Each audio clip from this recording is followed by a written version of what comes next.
جمالی T V دیکھنے والوں کے لیے محبت و برا سلام عرض ہے۔ ایک لکڑہاری کی شیر کے ساتھ دوستی ہو گئی۔ لکڑہارا جب بھی جنگل میں لکڑیاں کاٹنے جاتا، شیر اس کے پاس آ جاتا اور دونوں خوب باتیں کرتے۔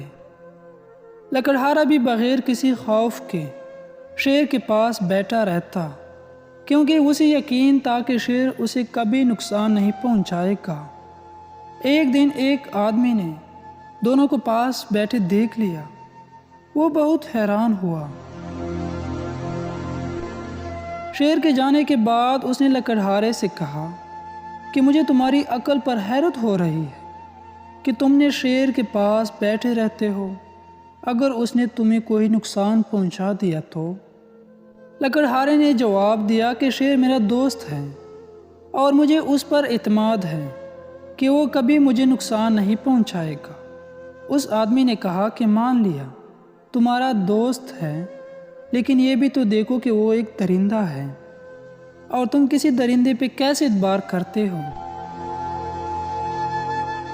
اس کو جب کہیں اور سے خوراک نہ ملی تو وہ تم پر حملہ کر کے تمہیں اپنی خوراک بنا سکتا ہے۔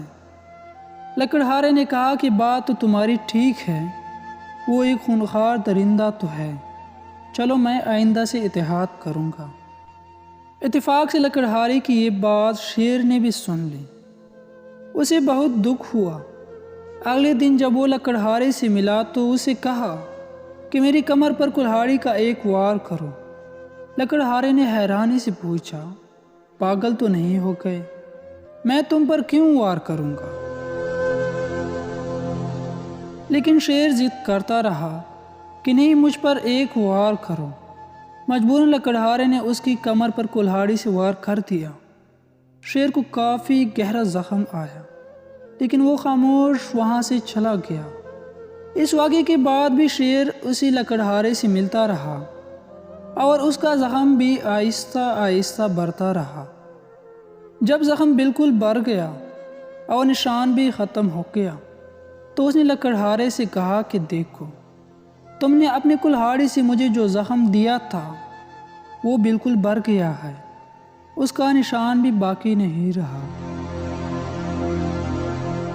لیکن تم نے اور اس شخص نے مجھے درندہ کہہ کر اور میری دوستی پر شک کر کے اپنی زبان سے جو زخم لگایا تھا وہ آج بھی تازہ ہے۔ لکڑہارا شیر کی بات سن کر بہت شرمندہ ہوا اور وعدہ کیا کہ آئندہ وہ کبھی ایسی کوئی حرکت نہیں کرے گا جس سے کسی کی دل آزاری ہو۔ آج ہم لوگ اپنا بھی محاسبہ کرتے ہیں کہ ہم نے اپنی زبان سے کتنے لوگوں کو تکلیف پہنچائی، کتنے لوگوں کا دل دکھایا اور کتنے لوگوں کو ذلیل کیا۔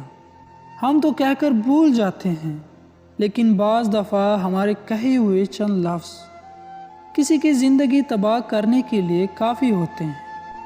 خدا را لوگوں کو اپنی الفاظ کے تیروں سے زخمی مت کیجیے۔ آپ اختلاف رائے اور تنقید طنز کے تیر چلائے بغیر بھی کر سکتے ہیں۔